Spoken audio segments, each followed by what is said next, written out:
여러분, 조직 관리 하시다 보면 나도 모르게 저 사람 당장 내보내고 싶다. 이런 생각 해보지 않으셨어요? 잘 아시는 것처럼 해고는 순간의 감정으로 할 수 없습니다. 근로기준법상 정당한 이유가 필요하고 절차도 필요합니다. 그렇다고 해서 조직을 무너뜨리는 행동을 그대로 계속 방치해도 된다는 뜻이 아닙니다. 제가 오늘 말씀드리고 싶은 사항은 이겁니다. 어떤 행동은 왜 반드시 조치해야 할까? 그리고 해고라는 단어를 꺼내기 전에 회사는 무엇을 먼저 해야 할까? 저는 HR 컨설턴트로 일을 하고 또 중견기업의 인사팀장으로 일하면서 반드시 조치해야 한다고 느낀 두 가지 유형이 있었습니다. 첫 번째는 회사의 목표를 달성하기 위한 조직이 아니라 자신의 왕국을 만드는 리더입니다. 두 번째는 회사의 자원을 개인의 소유물처럼 사용하는 구성원입니다. 오늘 이야기는 이런 사람은 바로 해고하세요가 아닙니다. 반드시 조치해야 할 행동을 구분하자입니다. 조직을 무너뜨리는 행동을 어떻게 구조적으로 다뤄야 하는지 말씀드리겠습니다. 첫 번째, 자기 왕국을 만드는 리더는 반드시 조치해야 합니다. 먼저 리더의 역할을 다룬 자세한 내용은 지난 영상 고정 댓글에 첨부해 둘 테니 참고해 주세요. 제가 보았던 한 리더는 수습기간이 종료된 이후부터 회사의 방향을 본인의 경험 방식과 다르다는 이유로 틀렸다라고 표현하기 시작했습니다. 공식적인 자리와 비공식적인 자리에서 각기 다른 메시지를 전달했고 본인 상사에게는 긍정적인 모습만 보여주면서 본인의 팀원들을 심리적으로 압박했습니다. 그 결과 5개월도 지나지 않아서 팀원들은 회사의 방향보다 그 리더의 눈치를 먼저 보기 시작했고 일의 기준도 회사의 목표가 아니라 그 리더의 기분과 이해관계가 되어 갔습니다. 결국 회사의 목표와 방향보다 자기 영향력과 자기가 편한 구조를 더 중요하게 생각했던 리더였던 것입니다.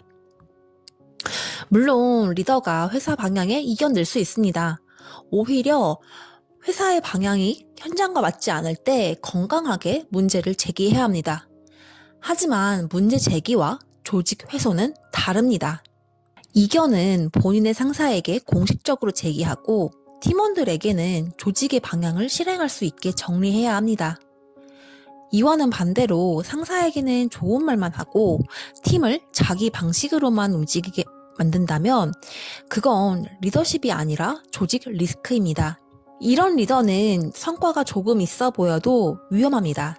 그 사람이 만드는 성과보다 그 사람이 망가뜨리는 신뢰와 문화의 비용이 더 클 수 있기 때문입니다. 이럴 때 회사가 해야 할 일은 감정적으로 밀어내는 것이 아닙니다. 먼저 행동을 구체적으로 봐야 합니다. 어떤 말과 행동이 있었는지, 그 행동이 팀에 어떤 영향을 미쳤는지, 회사의 규정과 리더 역할에 어떻게 어긋나는지, 반복성이 있는지, 개선 요구를 했는지요. 이걸 반드시 기록하고 확인하고 피드백해야 합니다. 그리고 필요하다면 업무를 조정하거나 권한을 조정하거나 리더 역할을 해제하거나 조사와 징계 절차까지도 검토해야 합니다. 해고보다도 조직을 보호하기 위한 조치는 훨씬 더 일찍 시작되어야 합니다. 두 번째, 회사의 자원을 사적 소유물처럼 생각하는 구성원은 반드시 조치해야 합니다. 회사는 직원들에게 업무 수행에 필요한 자원을 제공합니다. 각종 장비, 차량, 예산, 복리후생 제도, 함께 일하는 동료의 시간까지 모두 목적에 맞게 사용하라고 제공되는 자원입니다. 그런데 제가 징계 절차까지 진행했던 어느 구성원은 이러한 자원을 사적인 권리처럼 생각했습니다.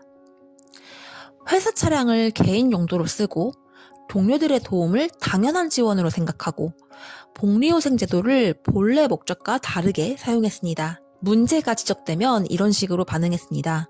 회사가 제대로 관리 안 해서 그런 거 아니에요? 그 정도는 다들 하는 거 아니에요? 저만 문제 삼는 건 괴롭힘 아닌가요? 여기서 중요한 건 한 번의 실수냐, 반복적이고 의도적인 남용이냐입니다. 실수는 바로 잡으면 됩니다.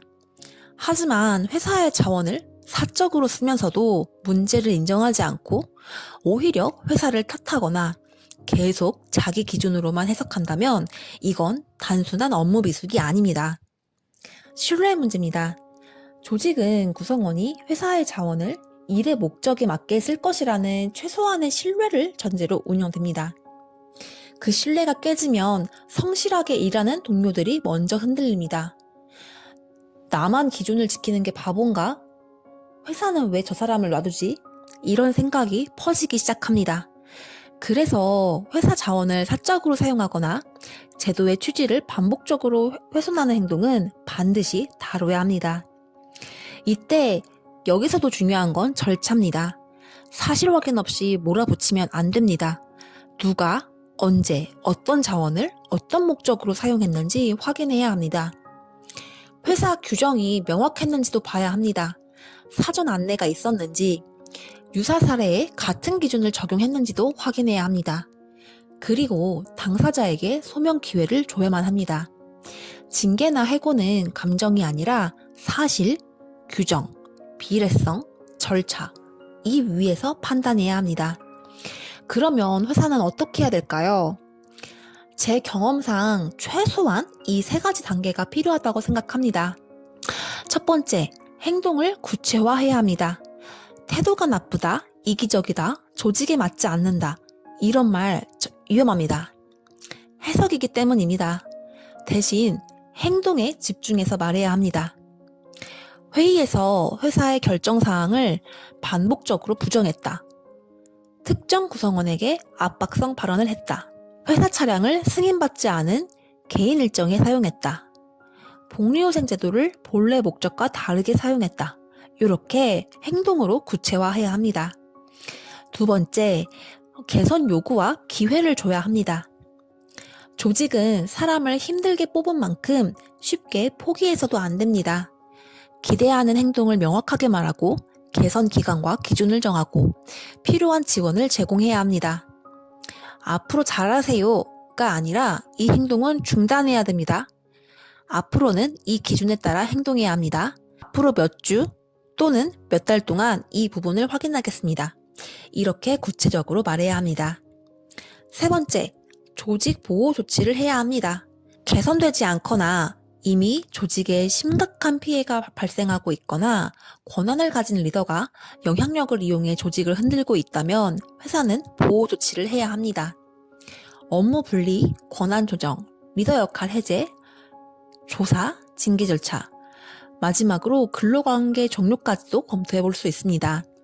하지만 이 모든 과정은 반드시 법과 절차 안에서 이루어져야 합니다. 오늘 말씀드린 내용들의 중요한 포인트는 우리 회사에서 반드시 조치해야 하는 행동을 구분해보자 라는 것입니다. 제가 앞에서 말씀드린 2가지 유형의 공통점은 조직의 신뢰를 무너뜨린다 라는 것이었습니다. 회사는 사람을 너무 쉽게 내보내면 안 됩니다. 하지만 조직의 신뢰를 무너뜨리는 행동을 사람 좋게 넘겨서도 안 됩니다.